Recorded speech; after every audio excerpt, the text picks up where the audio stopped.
আমি কিন্তু একবারও ভিডিওতে বলি নাই যে আমি আমার উড়ার কবুতর বিক্রি করি। আমি কখনো যে কবুতর দিয়ে পাল্লা দেই সেই কবুতর কিন্তু আমি বিক্রি করি না। আমি সবসময় বলি কেউ আমার সাথে দেখা করলে আমাকে একটা লং ডেট আগে যেন বলে, আমি যেন তাকে পর্যাপ্ত সময় দিতে পারি। আমি বুঝি না মানুষ কিভাবে এরকম চোর হয়। এখন আপনারাই বলেন, এইসব চোরের কারণে মনে চাই কি কাউকে ছাদে নিয়ে আসতে বলে হচ্ছে ওষুধে কবুতর সুস্থ হইলো না ভাই ঠিক মতো।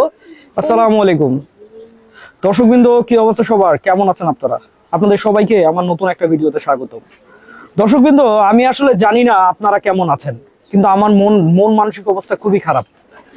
আসলে এই পৃথিবীতে ভালো মানুষও আছে, আবার কিছু এমন মানুষ আছে, এমন জঘন্য মানুষ আছে যেই সব মানুষকে আসলে মানুষ বলতে ইচ্ছা করে না।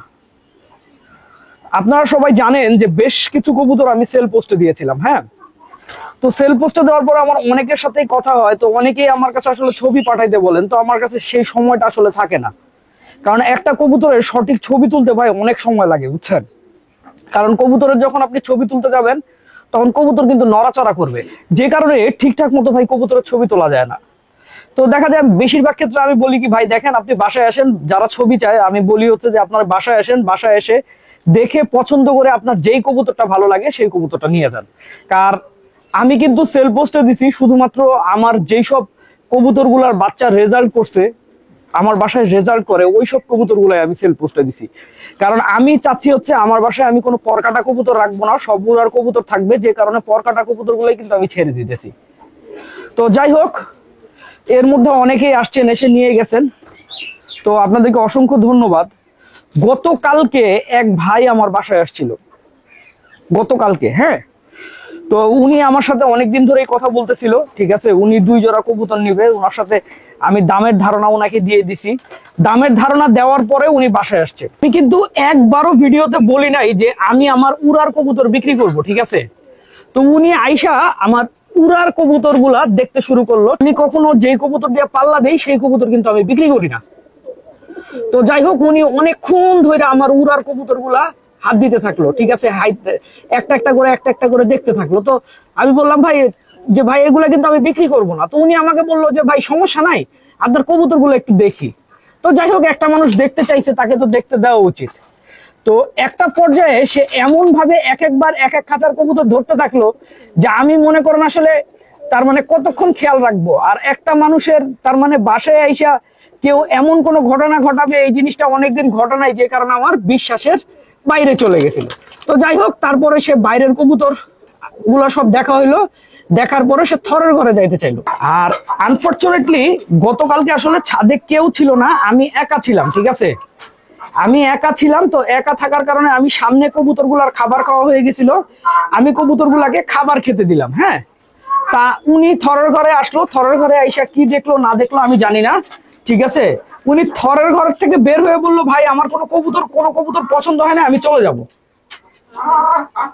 তো যাই হোক, আমি আপনার থরের ঘরের থেকে বললাম যে ঠিক আছে, সমস্যা নাই ভাই। আর আমিও ওনারা আসলে বলছিলাম যে আমি খুব বেশি সময় দিতে পারবো না, কারণ আমি সবসময় বলি কেউ আমার সাথে দেখা করলে আমাকে একটা লং ডেট আগে যেন বলে, আমি যেন তাকে পর্যাপ্ত সময় দিতে পারি। কিন্তু উনি হুট কইরা বলছে, আমি তারপরেও চেষ্টা করছি সময় দিতে। তো উনি বললো ভাই আমার কোনো কবুতর পছন্দ হয় নাই, আমি চলে যাব।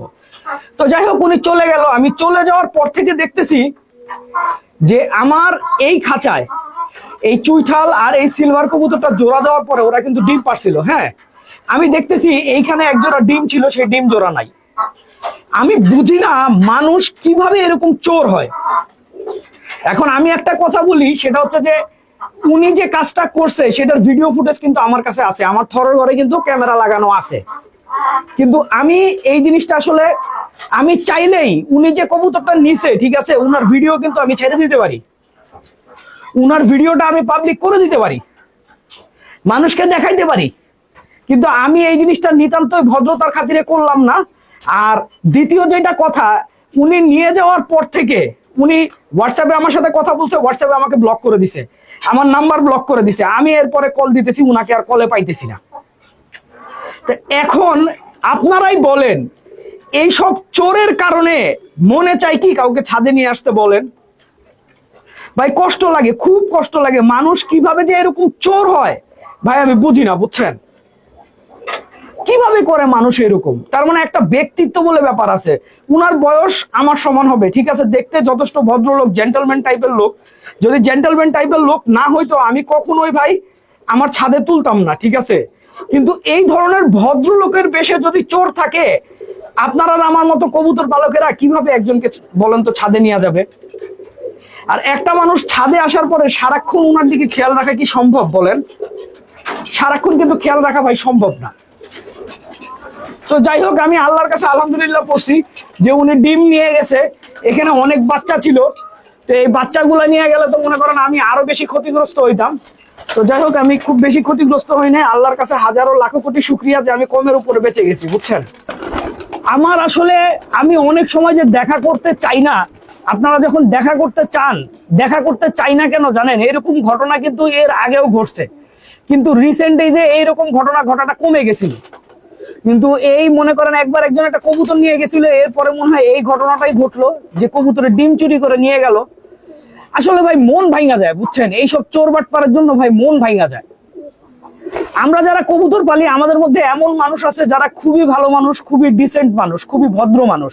আবার এমন কিছু চোর আছে যেসব চোরের কারণে আসলে ভাই আমার তার মানে ভালো লাগে না, বুঝছেন। আর আপনাকে আসলে আমি ছোট করলাম না, ঠিক আছে। একটা কথা মনে রাখেন ভাই, আপনি যেই কর্ম করবেন সেই ফলই পাবেন। আর আপনি, হ্যাঁ, আমার একজোড়া সিলভারের ডিম নিয়ে গেছেন, আপনি যদি মনে করেন যে ওই ডিমের যদি বাচ্চা হয় সেই বাচ্চা থেকে আপনি ভালো কিছু করবেন, তাইলে ভাই আপনি বোকার রাজ্যে বসবাস করতেছেন। চুরির জিনিস থেকে কখনো ভালো রেজাল্ট আসে না।